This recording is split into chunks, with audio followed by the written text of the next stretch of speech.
And welcome to episode 489 of Cinematary. I'm your host, Zach Dennis, and I'm here with Andrew Swafford. In today's episode, we're going to be talking about movies that we saw at some point in the recent future in part one. and in part two, we're going to be kicking off our two-part Patreon pick series with a pair of Laurel and Hardy, one short, one feature, picked by Patreon patron pickin' Ron Extraordinaire. Hayes. Yeah, we're gonna do the Music Box from 1932, which won. Fun fact to get us into the episode: it won the very first short film Oscar in 1932, and then Sons of the Desert from 1933. Yeah. Ron is a very long time listener, as he'll tell you. And oh, will he tell you? And we are very grateful for him. He's probably kicked more money into our Patreon than anybody who ever has. We have a nice little ribbing relationship with Ron. He's not going to like what we think about Laurel and Hardy. Yeah, let's go ahead and get that out. A minute 20. A minute 20 into the episode. Yeah, building some suspense. Buckle up, kids. And we're going to, I know Ron.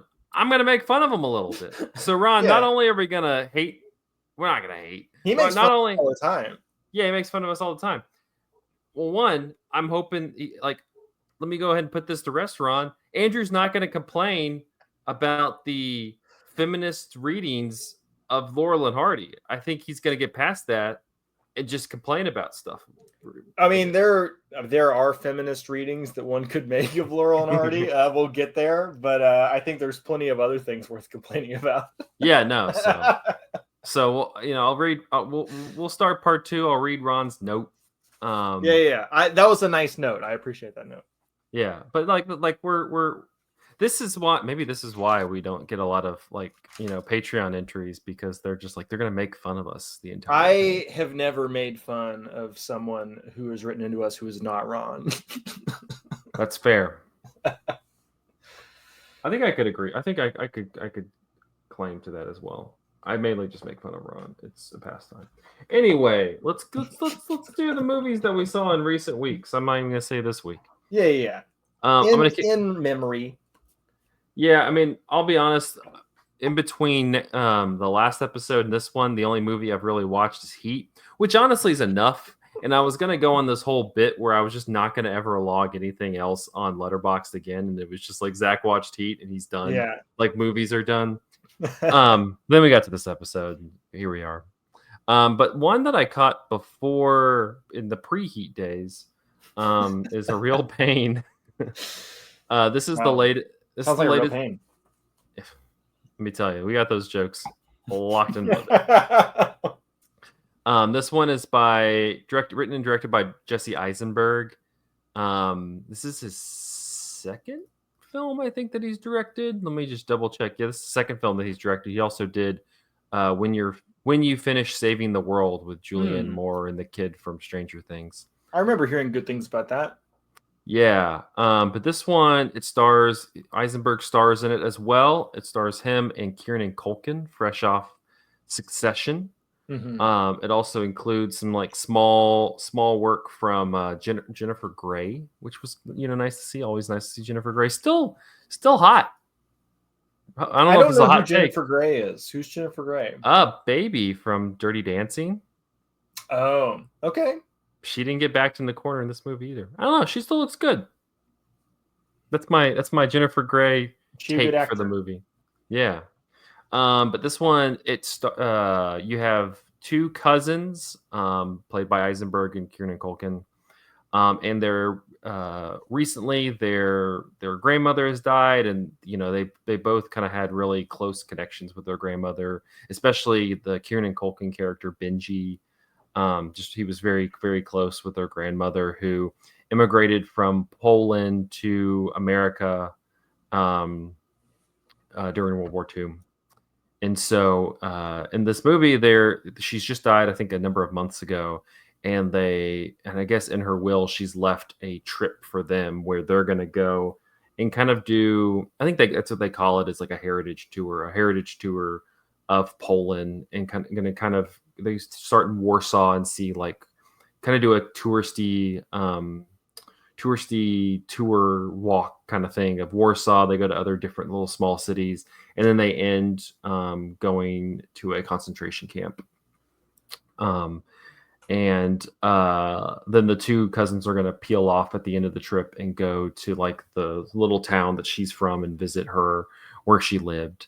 But it's kind of one of those, you have two very distinct characters. David, the Eisenberg character, is very like buttoned up. He has a wife, he has a son, he has, a pretty steady job where he's like he does like digital advertising or whatever, and he's like trying to describe it to Kieran Culkin's character, and he's like, yeah, like those pop-up ads that you get when you like want to work, get on a website, like that's I make those, and Kieran Culkin's just like, oh, so you like the stuff that annoys people. And he's like, well, yeah, but we try not to say that. He's just very much like he's kind of, since we're in the Laurel and Hardy episode, he's the straight character to the funny guy. Then you have Benji, the Kieran Culkin. I think it's debatable who the funny guy is in Laurel and Hardy. We gotta save that for. But you have Kieran Culkin. He plays Benji. He's very much like, going by the beat of his own drum. He seems in and out of jobs. He's living in his mom's basement. The first time you see him, he's like all ready to go, just like sitting in the airport. And you're kind of like, oh, like he's ready for the trip, and mentions that, oh yeah, I've been here for a few hours. You gotta be at the airport early. It's just great to like meet people there. And which kind of strikes Eisenberg as a little bit strange, but then becomes a little bit much more sadder. Becomes very sad by the end, where like they've gone on this whole trip and they've kind of reconnected to a degree, and Eisenberg's like, yeah, like, hey, come, why don't you just come home with me? Like, you can stay the night, we'll have dinner, we'll just, talk, you can interact with my wife and my kid, like they would love to see you, etc. He's like, no, I'm just gonna stay here. And you kind of just leave on this very kind of ominous note of where he's just kind of gonna stay in the airport and kind of continue to drift amongst the different personalities that he meets, because that's kind of what Benji does. That's, he's a lot of the movie is Benji is very outgoing. He like immediately is able to like slide into like different dynamics and different groups, and like really assimilate himself with people as just kind of this friendly, bubbly personality. Because they're going on this tour, and you have a tour guide, and you have like, I think, one couple, and then like 2 or 3 other individuals who are along the tour with the Eisenberg and Culkin characters. And so he immediately is able to like slide in. He's joking around. He's getting people to kind of have fun. There's this one scene where he wants Jesse Eisenberg to come and like do a pose next to these soldiers at the statue in Warsaw. And Jesse Eisenberg's like, no, it seems like a little bit disrespectful. He's like, no, like we're just kind of having fun. Like we're gonna, and then, you gradually see like more and more of the people give Jesse Eisenberg their phone to take a picture, and they're all joining into this big, big kind of hangout at this, where they're doing different poses and just kind of giggling and having fun, and everybody's doing it, including the tour guide, and Jesse Eisenberg's kind of standing back just taking all the pictures. And that's a lot of the dynamic. Is Benji's very outgoing, he gets along with people very easily, and David's not. Like, he's very like reserved. You can tell he kind of wants to be like Benji and be able to connect with people, but he kind of struggles, and he says the wrong things, and he gets very nervous. And so that also creates this tension between the two cousins, is that I think that they seem to be, you're kind of alluded to, that they're very, they were very close growing up, and they kind of have drifted apart as like they've become more adults. And that was always the thing that David struggled with Benji, is Benji was so outgoing, was able to make friends really quickly, was able to kind of become the life of the party, and that's just never been accessible to David. But at the same time, Benji's really difficult to be around. When he's not, you can tell he kind of has I wouldn't say necessarily like it's bipolar disorder, but like really deep depressive episodes that he'll fall into. And there's a lot of times where he just kind of gets like locked in on something, and it becomes and he just he uses the power that he has to become the life of the party to completely like just drown the party. There's one scene that I literally was like squirming in my seat like it was like a horror movie. Like I think the most horrifying scene in movies this year will be this scene in A Real Pain, where they're at this graveyard and everybody's kind of looking around. The tour guide's sitting there giving like little facts and things about like the different graves and the graveyard, the cemetery itself in the town. And Benji just gets in his head that like he doesn't want to hear any more of these facts. He doesn't want to hear any more of this. He doesn't want to hear about the stuff around him on this tour from the tour guide. And he has this. Why are you always talking? Yeah, that's pretty much what happens. He pretty much does that, and it's just like I'm like sitting there, and he's just talking about how he's like, yeah, just like let people live in the moment. Like let's just like let us like explore on our own. Like you don't have to complete like narrate everything that we're doing. Like, and he's just saying this, and I like wanted to like jump on the screen and just be like, sir, I'm so sorry. Like, I'm so sorry. This is the most like secondhand awkwardness I felt in a very long time. And like, you can tell David's like, this is kind of where, in the relationship, this is where David has to come in. Like people don't necessarily gravitate to David, but he's kind of the one to be like, oh yeah, I'm sorry about him. Like he just kind of gets this way. And the only way he can kind of like get any connection with people is through like, parsing what's going on with Benji.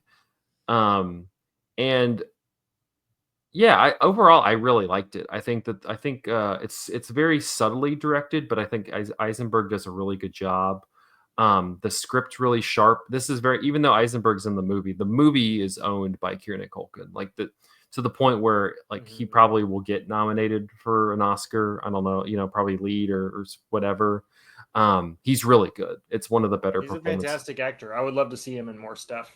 Yeah, and this is kind of, I'm the thing I was worried about with him is like, I think you can kind of say that he's kind of developed this persona, like this kind of like, this is who he is from Succession, and to a degree, he's doing like Roman Roy to a degree, but not necessarily as like viciously. Like it's never vicious.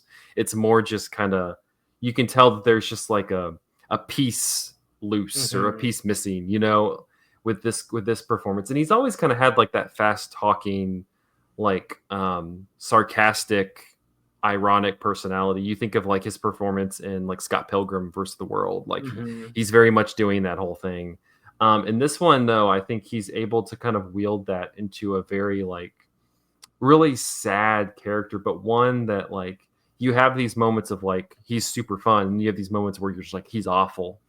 And you're kind of viewing things through the lens of David, who just not really he just seems unable to kind of accept the roles that they are, and like kind of just find peace in like who he is. It's kind of like he's still kind of chasing Benji to a degree. But I think Kieran Culkin's wonderful. I think it's a really strong movie. The scene when they go to the concentration camp is really powerful. Like a lot of like you're not hearing the tour guide anymore. The music's kind of died down to a degree. It's just very like it's very solemn. It's very respectful. It's it's a lot of like the tour guide will come in and like be like, this is what this place is, and then it'll be quiet and you kind of get a view of the room and you're watching it through the experiences of these different people. But I really recommend it. It should be, I think it might be done on its run like in theaters, but I'll be on like a streaming service or be able to be available to rent. But I really liked it. Real Pain. Yeah, let's get Kieran Culkin leading some more movies. Absolutely. But yeah, I'm gonna toss it over to you, Andrew. Sure. Well, I also want to hype up a movie that is done with its theatrical run, but will probably be on the various VOD services soon. And that is Bird, the new movie by Andrea Arnold. We talked about it when we did our little dispatch from TIFF. So I apologize if I restate anything that I said in that part one. But by the way, we should mention that we should have mentioned at the beginning of this episode. If you're listening to this, our TIFF coverage is live on cinematary.com. So that's always kind of our biggest writing dump of the year. If you enjoy reading our takes on films, that is, yeah, it's not something we do a whole lot anymore. But I always enjoy getting the chance to kind of go long and kind of get into the details on movies that we catch at TIFF. This was probably my favorite movie that I saw at the festival, to be honest. I think it's Andrea Arnold's best movie. It is kind of a rewrite of sorts of an earlier movie of hers, Fish Tank, a very similar kind of coming of age story. I was gonna ask, like, I think you were like, you might have said this was the best of hers at TIFF, but I feel like it was kind of straddling the line. Did the second viewing kind of push it over? Yeah, definitely. I got a chance to see it in theaters a couple of weeks ago, and definitely holds up for me. You're always a little worried watching something at a festival if you're really high on it that you're just kind of like falling prey to festival hype. But no, I thought this is really, really great. For folks who are unaware of the premise, it is a coming of age story about a young girl named Bailey. She lives in kind of the slums of England, as many of Andrea Arnold's movies take place in. And it's kind of about her relationship with her dad, I would say, but it's also kind of about her relationship with her brother and her relationship with this kind of gender non-conforming drifter who rolls through town. What's the name of that guy, that European art house guy that pops up in this movie? Franz Rogowski? Franz ROG. Rogowski. Yeah. Yeah. That guy's a fantastic actor. Love Love his performance in Transit. Really love his performance in this as well. He is this again kind of like gender vague person named Bird, who is also kind of like trying to figure out something related to their family. And so they and Bailey have kind of this mutual mentoring relationship as they both kind of like teach each other like how to take care of themselves in various ways. But the plot of the movie, not very high concept. This is a very kind of like grounded, gritty slice of life film. But it is presented like formally, aesthetically in pretty thrilling ways, I think.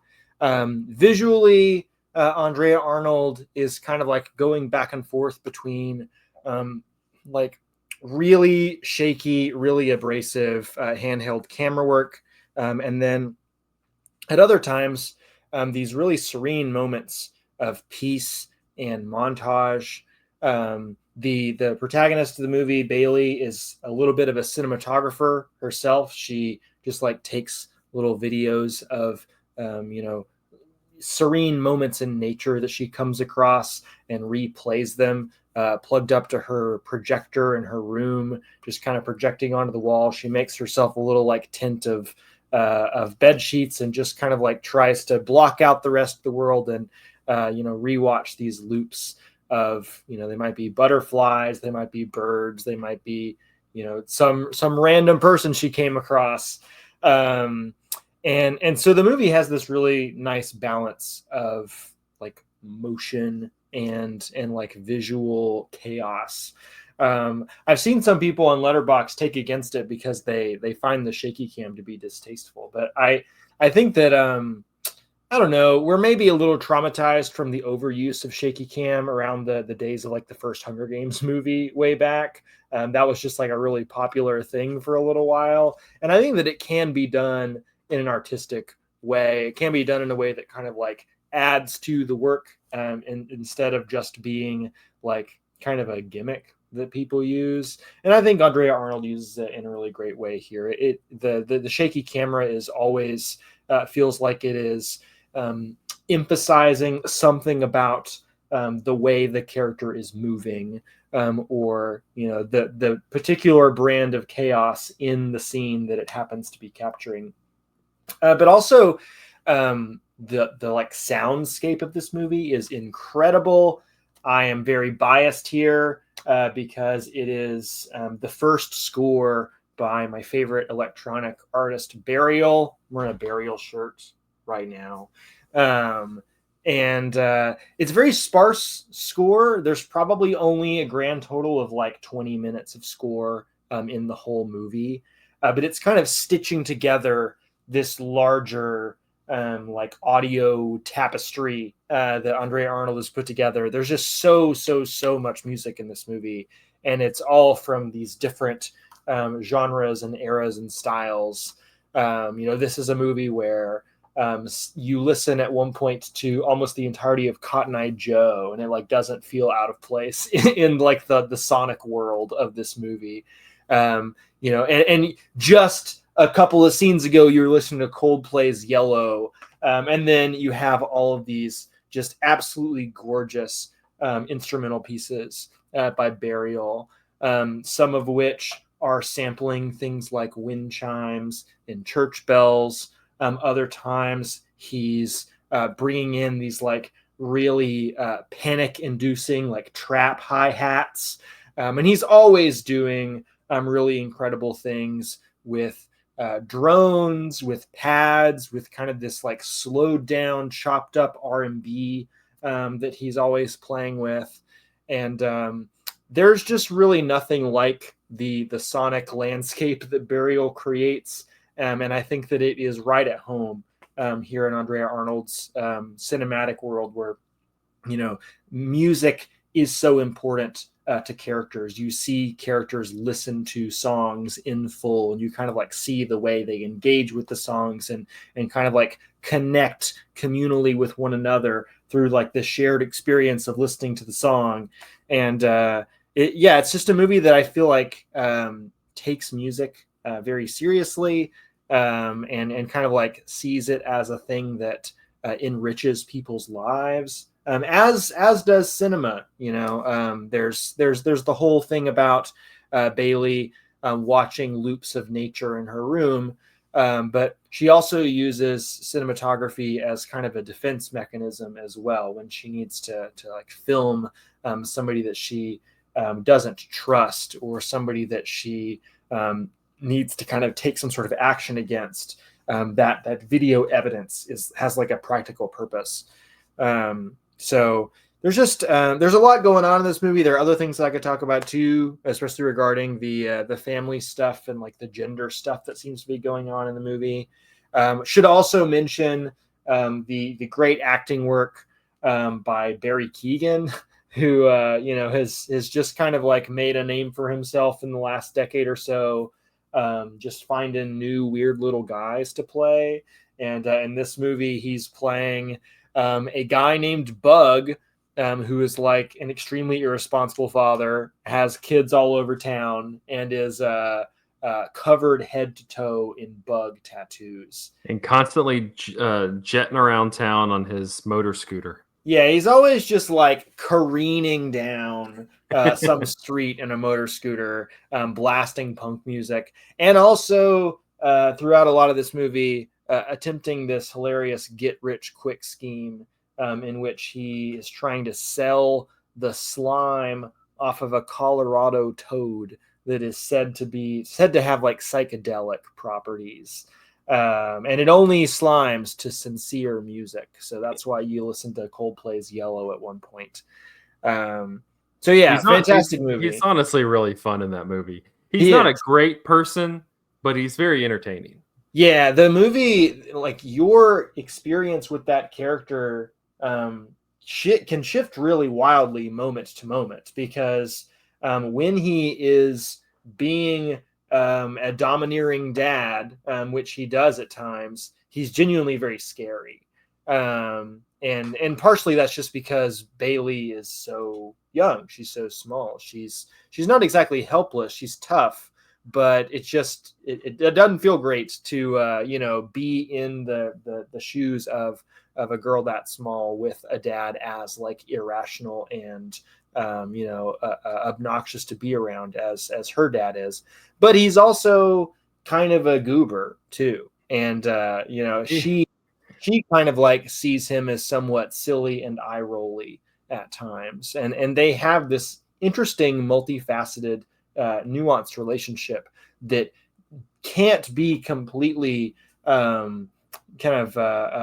reduced to, she is an abused daughter and he is an abusive father. Like it is, it's a thorny relationship, but yeah, I think that there's a great deal of humanism in Andrea Arnold's movies. She seems to empathize with just about all of her characters. So loved Bird. I think people should check it out when it comes out on VOD. I also wanted to throw some attention at a film made by a friend of mine. So I should give the caveat before I talk about this movie. I do know the person who made this movie, so I am definitely biased biased review coming. Biased review incoming, but I did like the movie, genuinely. The movie is called Angel of Light. It is by Crew Smith, Knoxville native, UTK alum. Similar stomping grounds to the Cinematary podcast way back in the day. And he just finished his first feature, and it premiered at Knoxville's current Film Fest, Film Fest Knox, run by another friend of the pod, Darren Hughes, alongside his old Public Cinema collaborator, Paul Harrell. So we're big fans of what they did back in the Public Cinema days, and we're still very tight with them. So again, very biased review, but Angel of Light is a movie that is currently playing at another film festival, and you can rent it on that film festival's online platform if you so wish. It is a movie set in Knoxville, Tennessee, and it is about modern Christian culture, I would say. Like that's maybe the best way to describe like the world you're in. The main character works at a used car dealership, and his wife is a big Christian church lady, and she wants him to be going to church more often. And he at one day has a run-in at his car dealership with the coolest youth pastor you've ever seen. He's not actually a youth pastor, but he's given big Protestant youth pastor vibes. He's got like tattoos and piercings and things like that. He just like seems really understanding and down to earth. He seems like a cool guy. Seems like a good guy, right? And he's coming and speaking at this guy's wife's church this Wednesday. And so dude goes to church. I love the way the church is depicted in this movie, because there is just a particular kind of like non-denominational Christian church that has popped up in the last, I don't know, 2 decades in the South, where like there's not really like a pulpit so much as there's a stage. Some of these churches were they were repurposed movie theaters and music venues and things like that. And they always got this like blue and purple like fluorescent lighting, or not fluorescent lighting, but it kind of like soft neon lighting on the like back wall in front of the person speaking. And it's just like they are trying really hard to look like they're not a church. They're like this cool place where teens hang out, but it's just a guy talking about how Jesus saved his life and all that. Not that there's anything wrong with being a Christian or having a religious experience with Jesus or whatever, but like there's something like fundamentally corny about this kind of church that Crew Smith captures very well. There's also something fundamentally ugly about the interior spaces of people's homes that he captures extremely well too. Everything is just like beige. You don't have quite like live, laugh, love stuff on the wall, but it's like in the ballpark of that. He's not going straight for the cliche, but these houses, the insides of these houses, look absolutely hideous in a way that we actually talked about this a little bit. Was it last week or the week before when we were talking about Rap World? Rap World also really captures how ugly like interior suburban spaces often feel, and Crew does an excellent job with that particular bit of like modern Southern culture. And I guess I should also mention that this is not like just a social realist drama.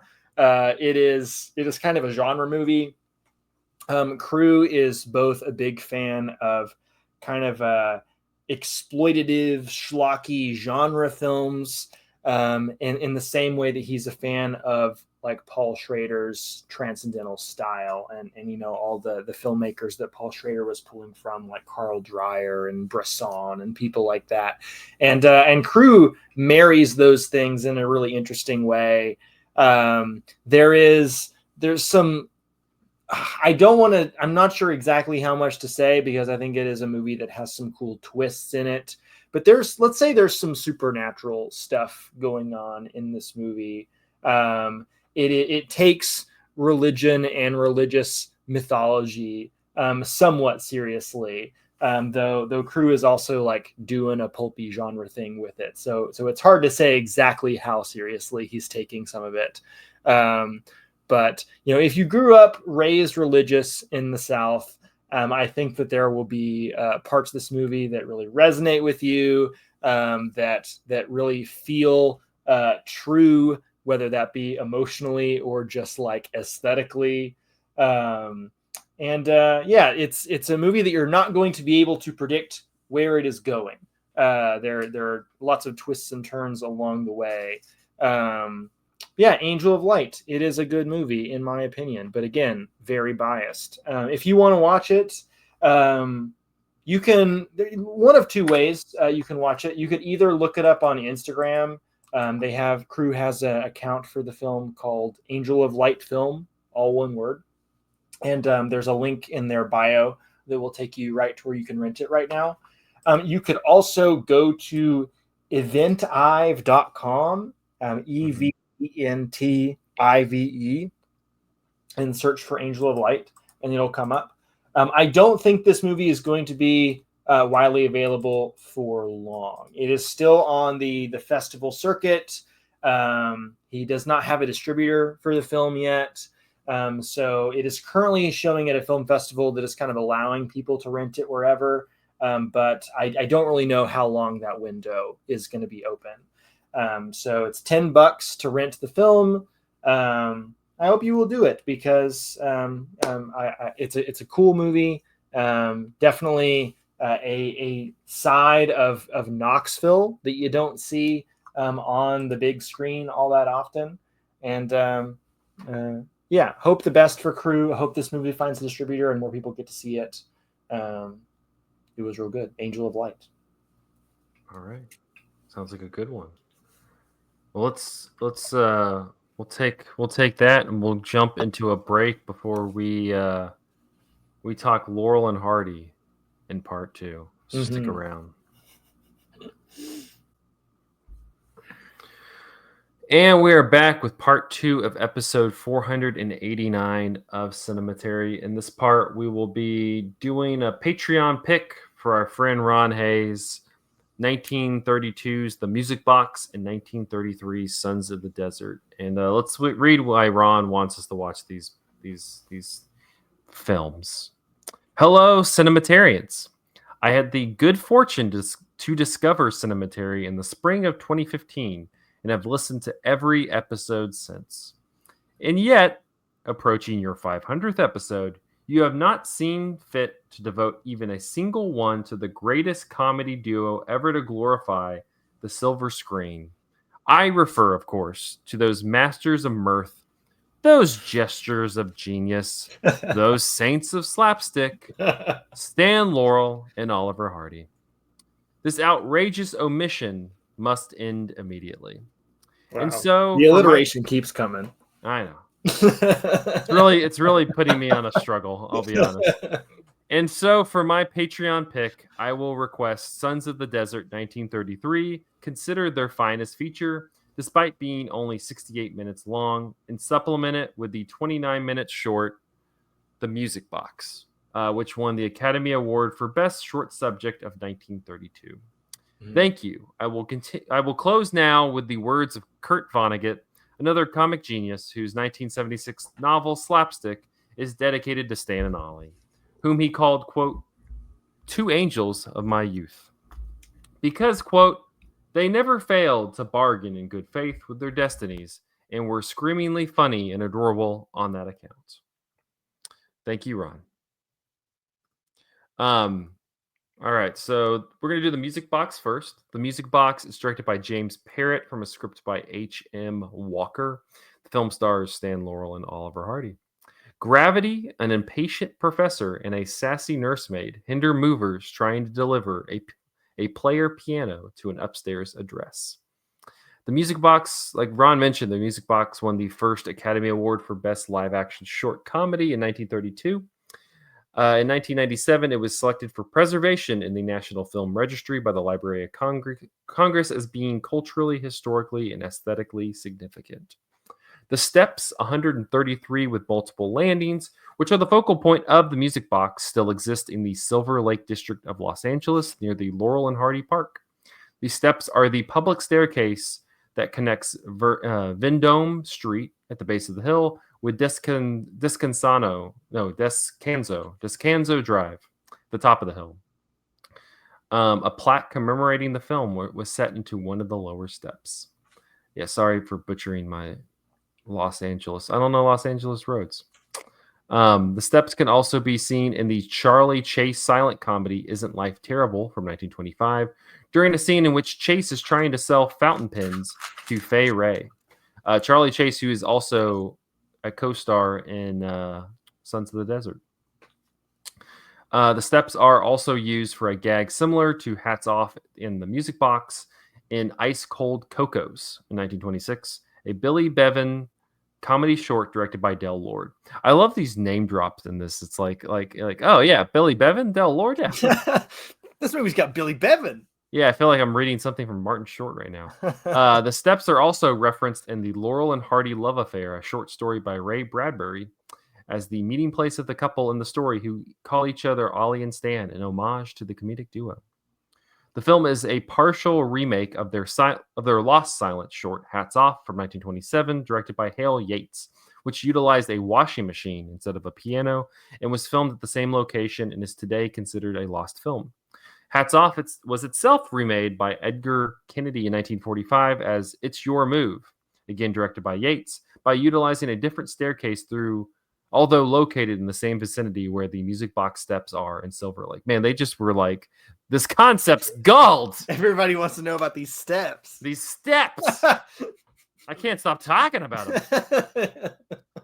The music box was also dubbed in Spanish with the lengthy title No Cualquiera Aguante un Piano, mucho menos una pianola.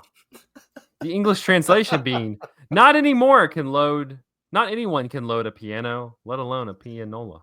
It's a good title. The short was snappy. The short was popular with audiences in 1932 and generally well received by critics. After previewing the music box in late February that year, the New York trade paper The Film Daily assured theater owners that the comedy, quote, is up to the Laurel Hardy standard and should score easily. Motion Picture Herald, after previewing the film in March, described it as great fun and noted, unusually long for a comedy short, it is well worth the extra length. And the Chicago-based movie magazine Motion Picture is even more enthusiastic about the comedy in its June 1932 issue. Laurel and Hardy's latest short lasts 30 minutes, and it is a fast and funny half hour. Perhaps they got their idea from Charlie Chaplin, who once was screamingly funny as a piano mover's helper, but don't hold that against them. They have improved on Chaplin, which is no easy task. Not with a pair as absurdly, ridiculously, and insanely awkward as these two. The gags are almost as side splitting as they are. All right, real quick before we dig into this, a little on Laurel and Hardy. How familiar are you with Laurel and Hardy?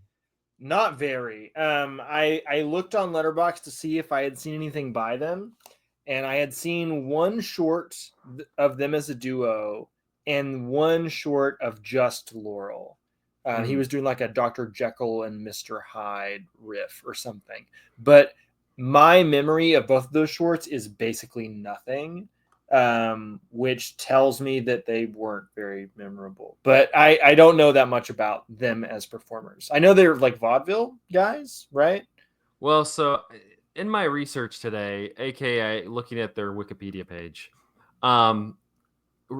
just a brief overview. So Stan Laurel, he's English.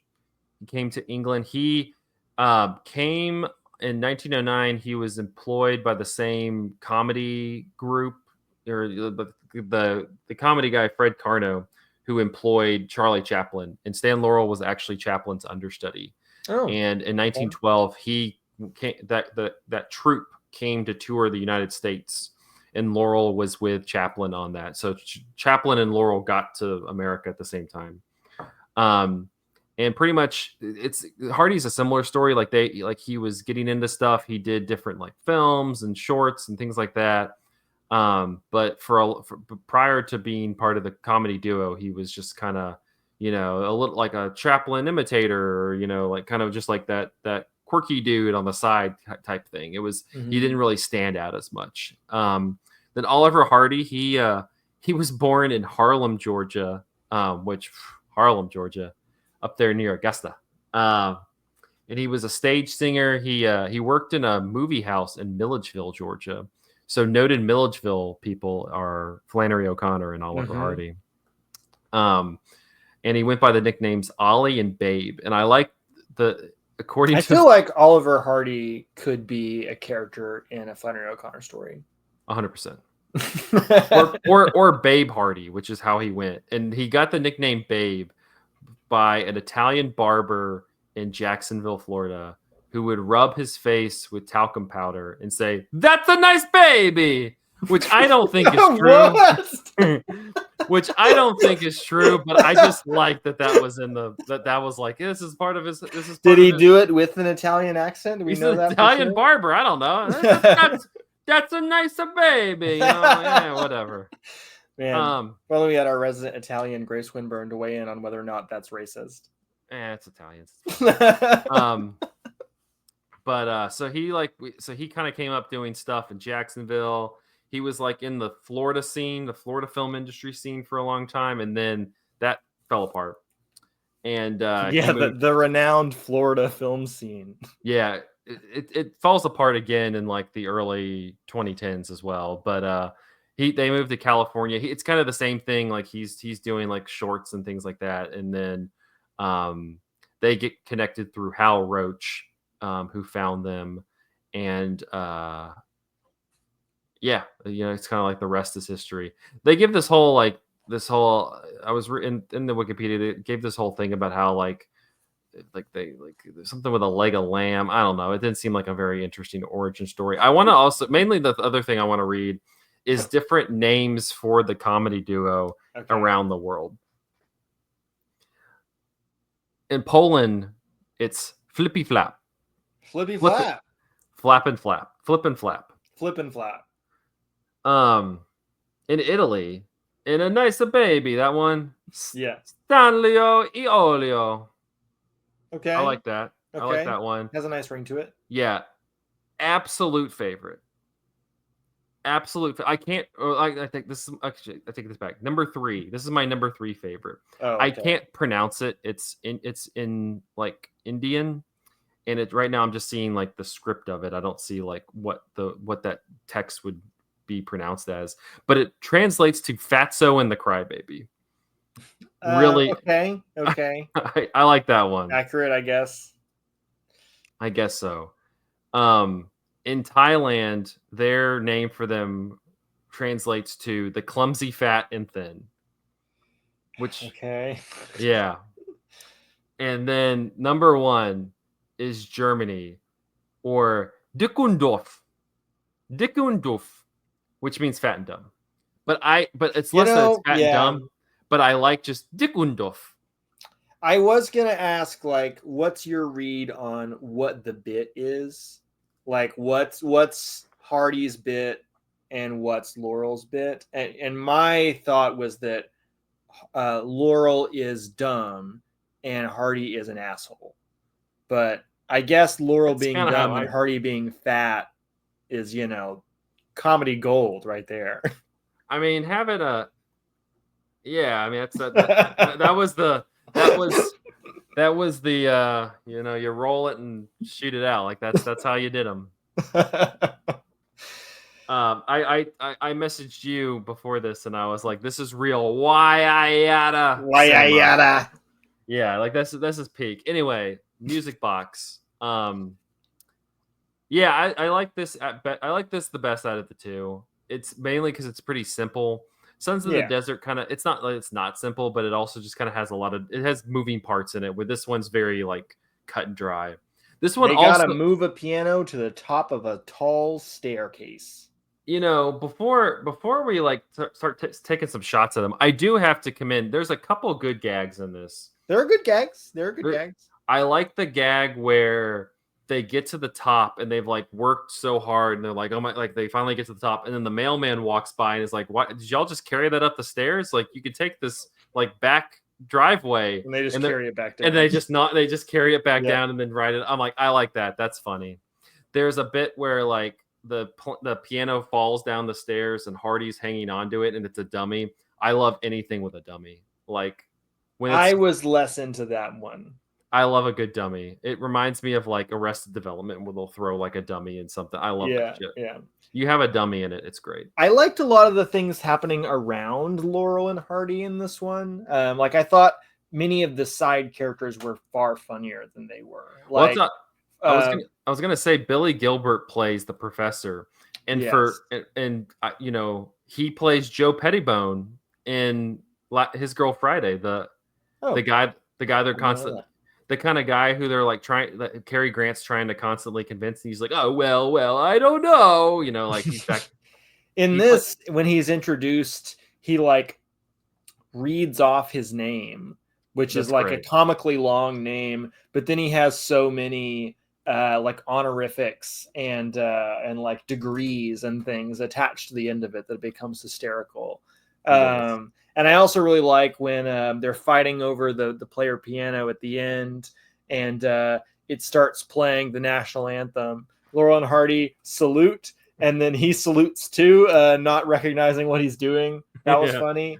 I also liked the policeman at the beginning of the short who, Hardy or Laurel has like kicked some woman in the butt because she was laughing at him, and she goes to the police officer and says like, well, he hit me or whatever, and you think that maybe the police officer is going to come over and rough him up, but instead he just like kicks Hardy in the butt and says, let that be a lesson to you. That's pretty funny. That was good. But yeah, I thought that the vast majority of this was pretty unfunny, I gotta say. Like I posted in the Cinematary Slack after I finished the music box, my face every time these motherfuckers do anything, and it was just old Buster Keaton just like glowering at the camera. The thing with these, and maybe I think it's tough to like compare it to like Keaton or Chaplin or even Harold Lloyd, because I think Harold Lloyd directed his own stuff too. Did he? I might be wrong on that. But like Chaplin and Keaton are like directing themselves, so like they have a little bit more autonomy. The thing that's weird with both of these is they're just kind of like this like empty space there's like empty little pockets where, it's, with like Keaton or Chaplin, they're always looking for a gag. They're always Yeah. like trying to find a gag. And like Laurel and Hardy do the same things. Like they're kind of finding gags, but it seems like much more like it doesn't seem like it feels very like start and stop. Like you're kind of like gag, stop, gag, stop. And like it doesn't feel like the thing's constantly in motion, which makes it feel more like a stage act to me Right. than like a movie. Like pause for laughter, pause for you to catch your breath.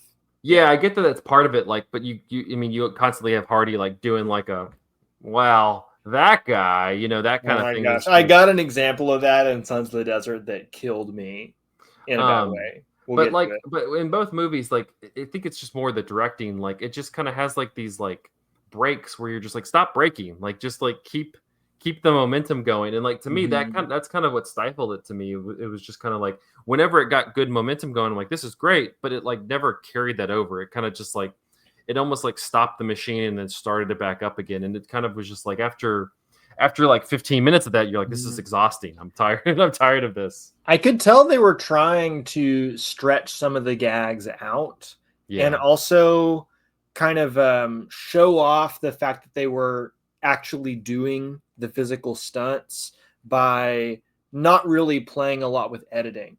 A lot of these scenes are just one big master shot. You're seeing everybody, you're seeing all the props. There's no like fakery happening here. And so like when a woman slams a glass bottle over Hardy's head, you're thinking, wow, how'd they do that? Like she actually slammed a glass bottle over Hardy's head. And I'm sure maybe the way that they did it is that Hardy was just really good at taking glass bottles to the head because it seems like that's a big part of the act. But that also kind of gets into one of the downsides for me, which is that it seems like a great deal of the humor in Laurel and Hardy's routine is just kind of based on you finding them being in physical pain to be funny. And, I grew up on Looney Tunes cartoons. I think that like slapstick violence is funny, but there's kind of like a weird uncanny valley of slapstick that this falls into for me, where like it seems like a lot of it actually hurts. And it's not somebody taking an anvil to the head. It's like, somebody being dragged down a staircase by their face, and I can kind of like imagine what that feels like in a way that is less funny to me. I don't know. I think that's a really like Looney Tunes especially is an interesting connection to this more than like because like you could draw like let's connect it to Chaplin and Keaton, or you could be like, oh, let's connect it to the Marx Brothers, or oh, like let's connect it to like Harold Lloyd and other silent comedy people.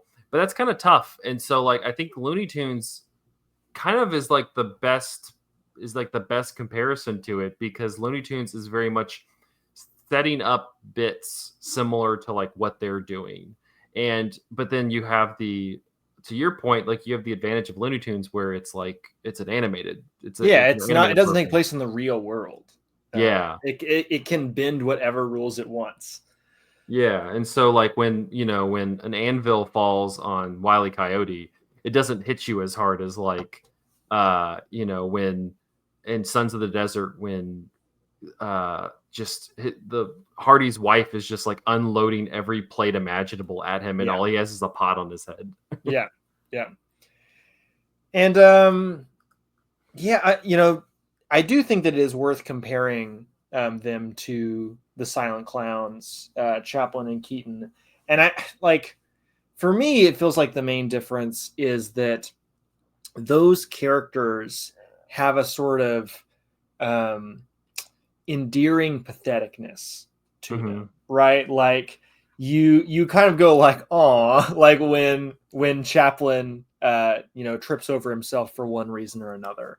Like he just kind of seems quaint and cute, right? But Laurel and Hardy, it kind of feels like all the bad things that happen to them are like of their own doing, that like they seem to be their own worst enemies in a way that like reads to me as almost completely unlikable. You know, I said that it seems like Hardy's shtick is that he's an asshole, and that is kind of how he came across to me. Like, I know that there's also this kind of like tender-hearted friendship / like weird like queer platonic marriage that's happening here between Laurel and Hardy, but I don't know, the way that he treats Laurel, it just kind of like comes across as like he's being a jerk all the time. Yeah, You know? after the music box, I was like, how is Laurel not like broke finally and just beating the shit out of this guy? Right. I would have done that. Like, what makes you better than me? Kind of. Yeah. I do think, like, as we kind of shift over to Sons of the Desert, I do think it works better in like a shorter helping. We'll probably talk about it in a minute, but this was one of those. This was one of the longest hours I've experienced. Like, I was just like, dang. Like what I talked about in the music box, where there's just kind of like these kind of dead pockets. Man, are there some dead pockets in this movie, and it became excruciating. Let's talk about it though. Sons of the Desert. Sons of the Desert. So Sons of the Desert, 1933, directed by William A. Sider. From a script by Frank Craven. The film stars Stan Laurel, Oliver Hardy, Mae Bush, Dorothy Christie, and Charlie Chase. Stanley and Ollie want to attend the yearly convention of the Sons of the Desert, a fraternal group to which they belong. When Ollie's wife, Lolly, is that what their actual name was? Lolly? Oh my God. Objects, he feigns sickness, and Stanley gets a doctor to prescribe a fake trip to Hawaii. After Stanley and Ollie revel with the Sons of the Desert, they return home to find out the ship they were supposedly on has sunk in a typhoon, and they're forced to cover their tracks. The fraternal organization seen in the film is styled to resemble the Shriners, known formerly as the Ancient Arabic Order of the Nobles of the Mystic Shrine, which is a club exclusive only to Master Masons of Freemasonry. Oliver Hardy was a Freemason, and Stan Laurel was a member of the Grand Order of Water Rats. I know what you're going to ask. What's the Grand Order of Water Rats? So I added this part because I asked the same question. The Grand Order of Water Rats is a British entertainment industry fraternity and charitable organization based in London. Founded in 1889 by the music hall comedians Joe Elvin and Jack Lodo, the order is known for its high-profile membership and benevolent works, primarily within the performing industries. Its sister organization is the Grand Order of Lady Ratlings, which includes female performers and family members. There you go. Okay. The more you know. The review and Variety commented on the similarity between this film and We Faw Down. That's FAW. We Faw Down, a 1928 two-reel Hal Roach short starring Laurel and Hardy. Another Laurel and Hardy short film called Be Big has a storyline similar to this feature. Stan and Ollie are invited to a party with a club that the two attend. However, they are about to take their wives on holiday for the weekend. Ollie pretends to be ill and persuades the wives to go ahead, saying Stan will stay to look after him, and they will arrive at the holiday location the next day. They get changed into their uniforms, which causes problems such as Stan putting on Ollie's boots by mistake. In contrast to Sons of the Desert and Be Big, Stan is initially unaware of the party at their club until Ollie fills him in and then tells him his sick act was a charade. Modern sources add the following information about the production. The film's working title was Fraternally Yours. Frank Terry wrote additional dialogue for the film, as well as the Sons of the Desert's anthem. The same anthem is used by the International Laurel and Hardy Fan Club, which takes its name and place from the picture. I'll tell you what, that club ain't talking to us at all. Do you think Ron is a member of the International Laurel and Hardy Fan Club? I feel bad. I'm on the spot. He probably has told me this. But yeah, Ron, let us know. You'll let me know when I call. I'll relay that information. In contrast, the current Sons of the Desert Club was founded in the 1960s by Orson Bean, Al Kilgore, John McCabe, Chuck McCann, and John Muccino, with the approval of Stan Laurel. Variety in 1933. Stretched to feature length with no additional plot material, the story is thin to the point of attenuation, but the idea is adhered to, which at least supplies a peg on which to hang the buildup. The latter chiefly belly laughs with a bit of production in the middle, a pre-code Hawaiian dance in a cafe set led by the highly personable young woman who knows it pays to advertise. Oh About the only God. injection of novelty is a slick bit in which Laurel hysterically breaks down and tells the truth, which gets him a Japanese dressing gown and permission to smoke cigarettes, while Hardy is on the receiving end of the family china and tinware. Why do they know? Why do they know that's a Japanese dressing gown? Like, it did not read as Japanese to me. Yeah, what was that detail needed for the review? I don't know. They just don't write them like they used to in the whole. Yeah. So Sons of the Desert. It felt really long. It was a long hour. It feels long. That's true. Yeah, it like introduces the organization. I'll say that's semi entertaining. Like it's kind of funny. Like as they like work their way. It's a very like Buster Keaton, Charlie Chaplin bit of like them working their way into the club late and things like that. Then it gets into this like what feels like an hour and a half long of them like establishing the relationships between them and their respective wives. Yep. Who, let's just be honest, and let's get this out there right now, that it's two beard relationships. Oh yeah.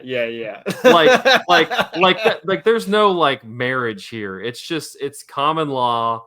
These two guys are together. These two women are together. They bought adjoining apartments.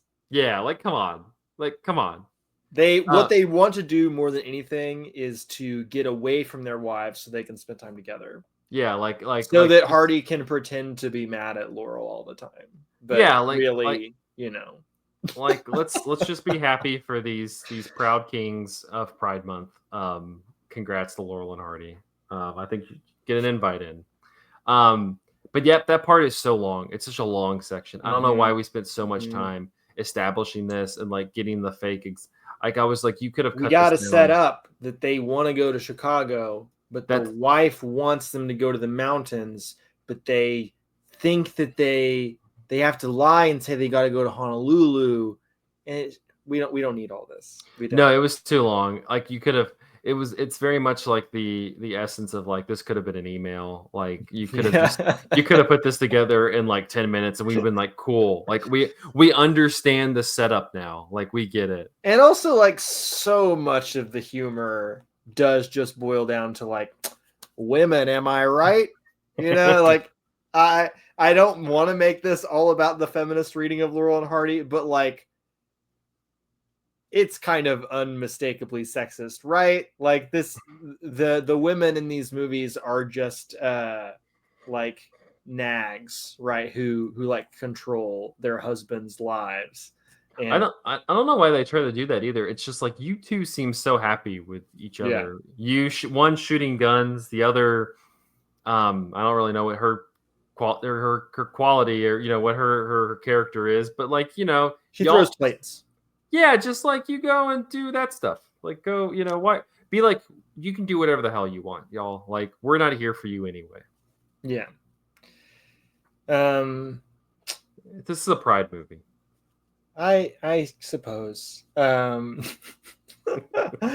not sure what else to say about this movie. Like there's a lot of runtime, but it feels like there are fewer gags than there were in the music box. Yeah, they just kind of again, it's like the editing it's like the editing style and the directing like just kind of clogs it up because like they get to the house the first time and they're doing this whole bit with the doors and like that's fine, like I get what they're doing, but it feels like we needed a cut. It feels like we need to like cut something because it's like one's going in the one door and the other's coming in from the back door and the other comes out, but it never like feels like it has a payoff. It feels like they just kind of do this whole switcheroo and then they continue. Oh, he thought he was going to be in the left door, but he was actually in the right door. That's really funny. Well, like it's not like the gag ends with like a wow wow. And no, the gag ends with them doing it 3 more times. Yeah, and then it just picks up the scene. I'm like, what was I was like, what? Here's my favorite example of a Laurel and Hardy gag that just does not work for me. Hardy's like talking to his wife or whatever. And whatever the hell he does. Hardy's in the other room reading a magazine and eating what he thinks is an apple, but it's actually like a wax, like, imitation apple that's just for decoration. And like the way that this gag plays out is so fucking protracted, because he takes a bite of the apple and then he puts it back, and we see that like there's a label on one of the other pieces of fruit that says like wax, do not eat. Yeah. And then it goes back to his face for a long time, and you're wondering like, oh, he's about to realize that he's eating wax, and then it's gonna be funny. But he doesn't. He keeps chewing on it, and then he reaches for the apple again, and you think, is he gonna like spit it out like onto the apple and like try to like smush it into the wax? No, he takes another bite of the apple, and it's like, oh, this guy's eating wax. That's funny. And then he puts it back. And then we cut to Hardy in the other room talking to his wife, and they notice that he's eating apples. And the wife's like, hey, I was wondering where my wax apples have been going. And then Hardy, in a way, she's just kind of going, "What's that dipshit doing in there?" Yeah. And then Hardy walks in the room where Hardy is. Well, sorry, I'm getting him confused. Earl. Hardy walks in the room where Laurel is, and says like, "You idiot! That's a wax apple." And then like looks at the camera and goes like, "Get a load of this guy." Wah, and, then, wah, wah. and like, I didn't need that to be 5 minutes. Well, and like I was watching that scene and I was like, can you imagine what like a Chaplin or a Keaton would do with that? Like Chaplin would eat it, it'd be like stuck in his mouth, and then he would like start, then he probably would spit it out and like try to like mash it back, but then it would look bad. And then he would like, I'm like, you could have like a whole 5-minute bit that he would do that would be funny. Stuff's falling down, like but that one, and I can't tell if that's just like them or like just the directing and editing is really bad. Mm-hmm. I'm honestly gonna say like that's a large part of it, because it's really poorly. Just edited. Feels like there's no energy to it. Yeah, it just kind of feel like I'm not getting caught up in their bit, because I'm just kind of like, yeah, okay. I kind of feel like the Tim Robinson sketch where it's like they got the mascot and they're trying to figure out what he does in the game show, and he's like, all right, so you're eating the apple, okay. Mm-hmm. Okay, it's wax. Well, now what are you gonna do with it? What? Oh, you just, and like, the silent clowns were funny visually, right? The gags are what you're looking at, and sometimes a cinematic technique that's used to capture them. But here we're in the sound era, but it's also like not that talky either. Comparing him to the Marx Brothers is all verbal. It's like rapid fire, like line after line after line. And like, even if you don't find all of them funny, you're going to find some of them funny because there's so many lines. And this is this really weird middle ground where like they are verbally explaining every joke to you, but like the lines aren't funny really. Yeah. And it's and yeah, I get tired of like they do something and then Hardy's just like, wah, wah, wah. Yeah. It's like proto The Office. Like we got like he's like Jim Halperding to the screen all the time, and I'm like, that's annoying in that show.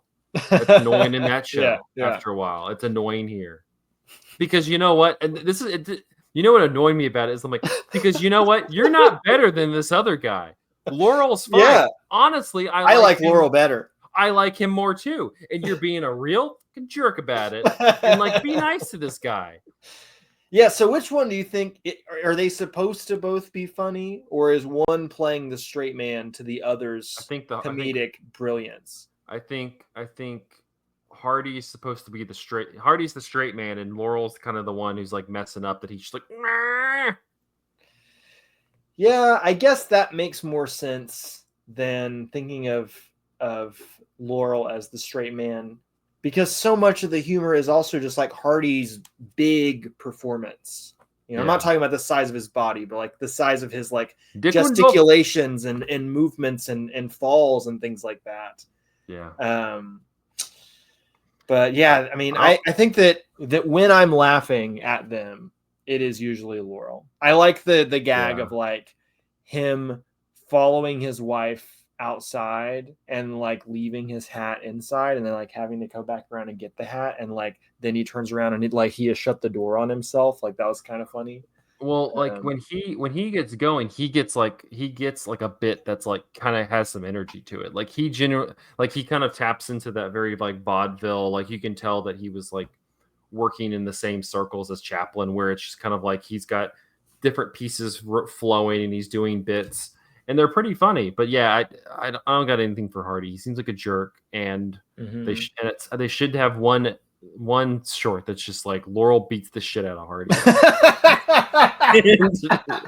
Yeah, he's obnoxious, and like honestly, so much of the humor just comes across as kind of obnoxious to me too. And I forgot to mention this. What is up with these motherfuckers in the 1920s and 30s in goddamn bowler hats?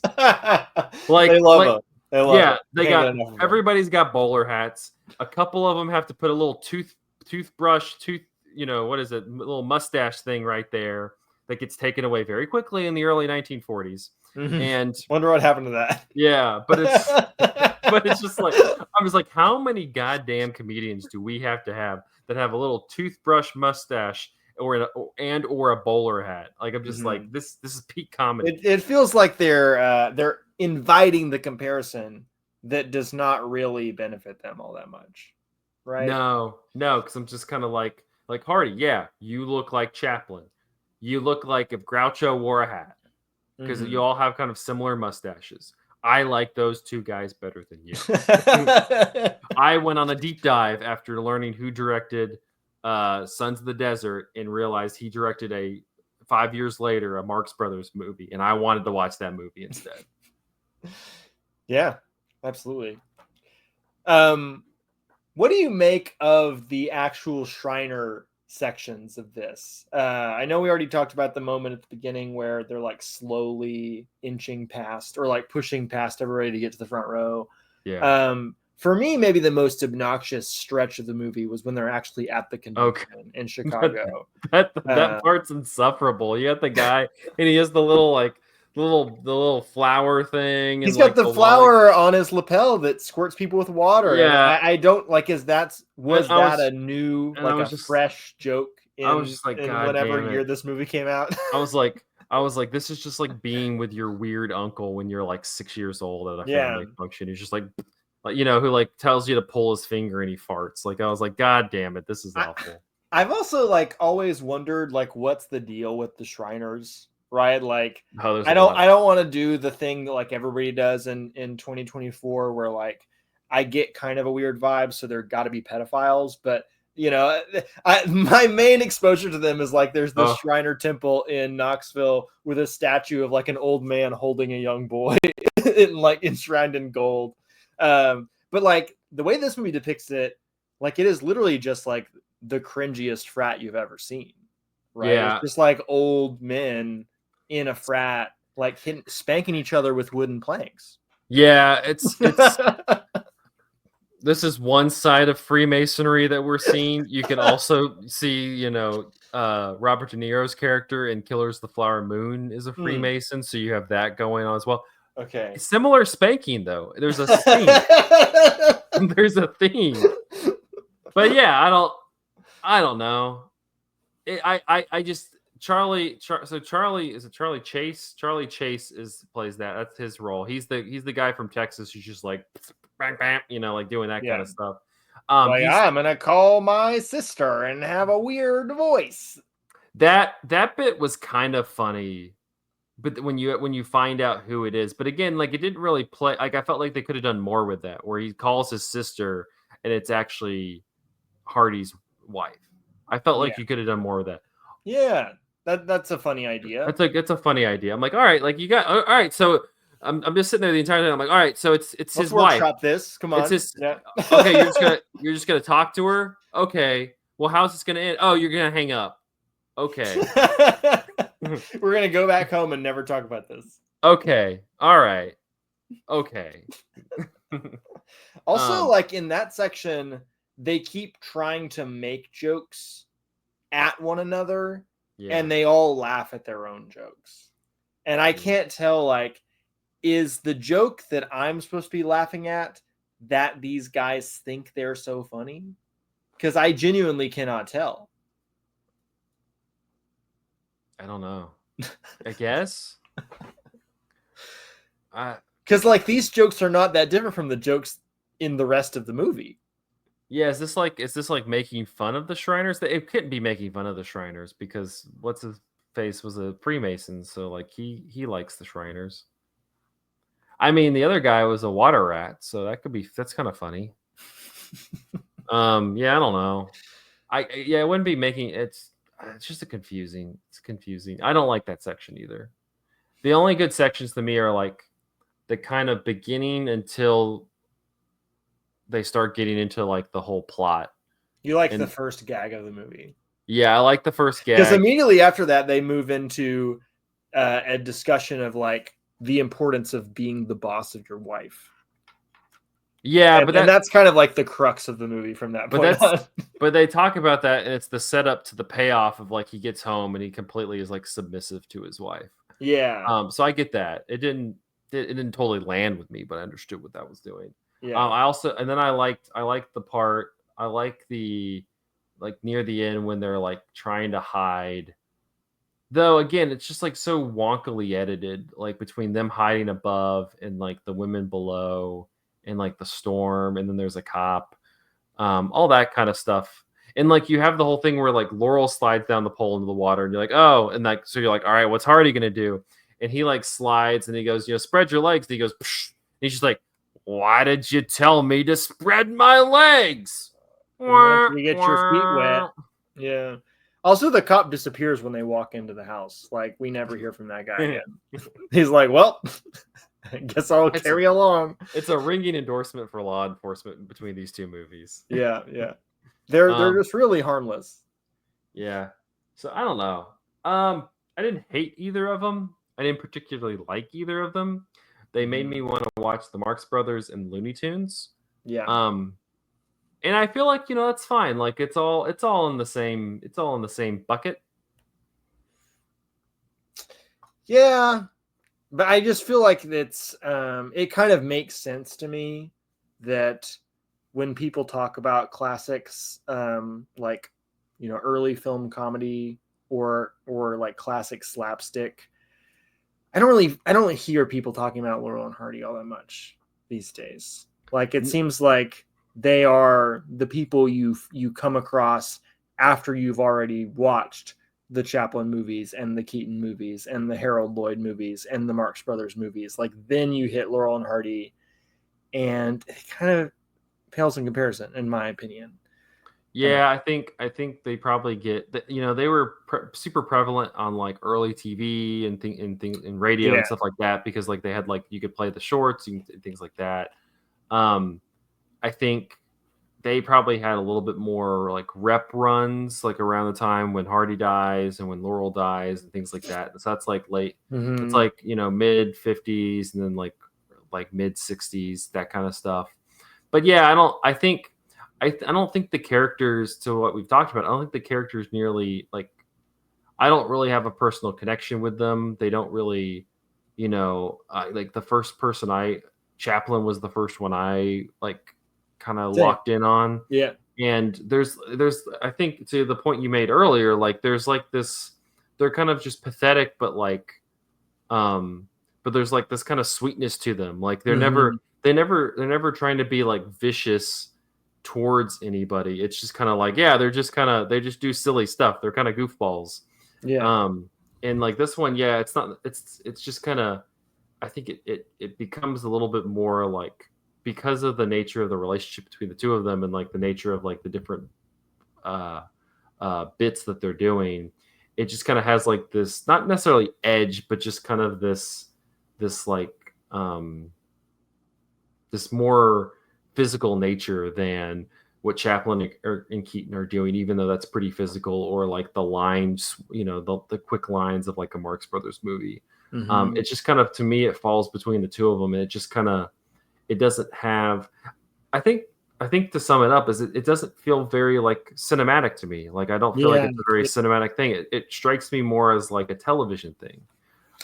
Like this reminds me of like the dynamics you would get in like super early television, from like the Honeymooners to it reminds me of Three Stooges. Three So Stooges. much of it is Three Stooges. And like I think mileage can vary on those, but yeah, it feels much more like I've talked about, like the directing and editing is really rough in these, and I don't think that. And so I'm willing to give Laurel and Hardy a bit of a grace, just because I'm like, that's probably not helping them with like that. And where, like I said, like Keaton and Chaplin, like they're directing their own stuff. They're having a hand on how things are portrayed on the screen. And so I give them some grace with that. But yeah, it doesn't feel very cinematic to me. It feels much more like a vaudeville show, or like a road show, or like a TV Which, show. to be fair, it was. They're Yeah. vaudeville people, right? But I think that Chaplin made the transition from vaudeville to cinema in a much more like thoughtful way. Yeah. Right? Because the image in the movie, the image is the most important thing. And so I think that's like, I think I get like how the music box is iconic just because of the images there, but like there's not like something in there that like sticks with me. Seeing the thing fall down the stairs, I guess so. But like I think of like the house falling on Keaton, or the end of the end of Modern Times, where the tramp and the woman are walking away. Like those are kind of like lasting, like that are I'm very thinking of like in moments. Modern Times when he's on the skates. And he's Yeah. like going around in circles, and like he gets really close to like this drop off that he doesn't know is there. or even like when he's in the machine, like it's just like, Oh my god, that yeah, that and are like like, strapped up to that like feeding device. yeah, and Amazing. those are like good bits. Those are good like comedy sketches, Yeah. but at the same time also like appear well cinematically. And I think that's the kind of, more than anything, that's the difference between those guys and Laurel and Hardy, is just that Laurel and Hardy, at least, I mean, granted, we've just watched these two things, but like nothing grabs you Yeah. cinematically in them. And so I don't think that there will be much of a lasting impression.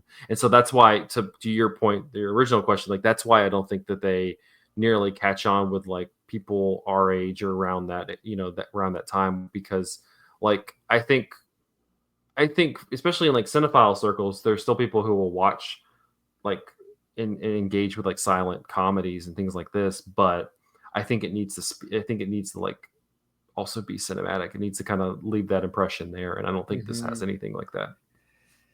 Man, Ron's gonna be so mad at us. Yeah, well, I'm sorry. Yeah, You like our podcast because we keep it 100. He probably doesn't. He probably doesn't like it when we say things that he disagrees with. But that's true. But you keep listening, so whose fault's that? No, I mean, you should still listen. We hope you still listen. I do hate it when we trash movies that are Patreon picks, though, because like people typically don't pick movies that they know we're going to dislike. They typically pick movies that they like and would like to hear us say nice things about. And sometimes we just get on here and is like, this movie was trash. I think that's amazing. I think that's such a positive note in our chamber. Like, if they can say one thing about us, it's that like we're not doing it, we're not doing anything for the money, Yeah. It's like we'll let you pick a movie, but we will trash it. So you better be careful which, like, and I don't understand, I'll be honest, with all the we've had it a couple times, why people don't just give us like torture movies for us. Like, it's only been really the one time somebody made us watch Romeo and Juliet. yeah, like why don't you use that power to like torture us? And instead, it's like, watch this movie that I really like, and it's like, we'll know how it's gonna go. So there have been some really good Patreon picks over the years. Remember, we had somebody pick Legally Blonde. That movie rocks. That was good. Shout out to Candace. Thank you so much for doing that. We liked that one. But yeah. Cam has allowed us to watch like Paprika. Yeah. That was really cool. I forget who suggested No Country for Old Men, though I think we may have trashed No Country for Old Men a little bit, which I think is maybe a bit unnecessary.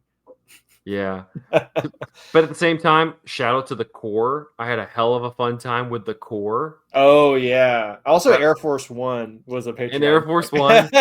mainly Everybody's coming for Zach's like TNT Sunday afternoon. Mainly my friend Tyler, who still needs to send me our pick for the next episode. He's got some good ones, so I'm excited. I was gonna ask, what's Tyler's next pick? I don't know. I've asked him like multiple times, and he has not answered me. So Gladiator. He might like that. I'm not gonna suggest that to him because I don't really want to watch Gladiator. But yeah, I'll have to see what he comes up with. I liked Air Force One and the Core. I like the Cure as well, but it's fine. All right, well that'll wrap up this episode. Sorry, Ron. Sorry, Ron.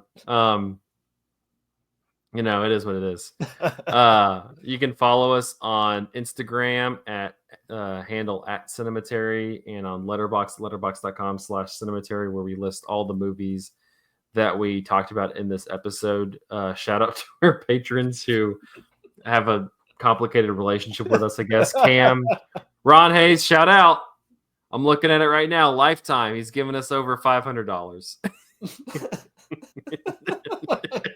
And we shat on your movie. But thank you. He's keeping the lights on. Yeah, keeping the lights on here, buddy. Tanner Huskins, Teresa Marsati, and Tyler Chandler. We appreciate your patronage, even if we don't seem to.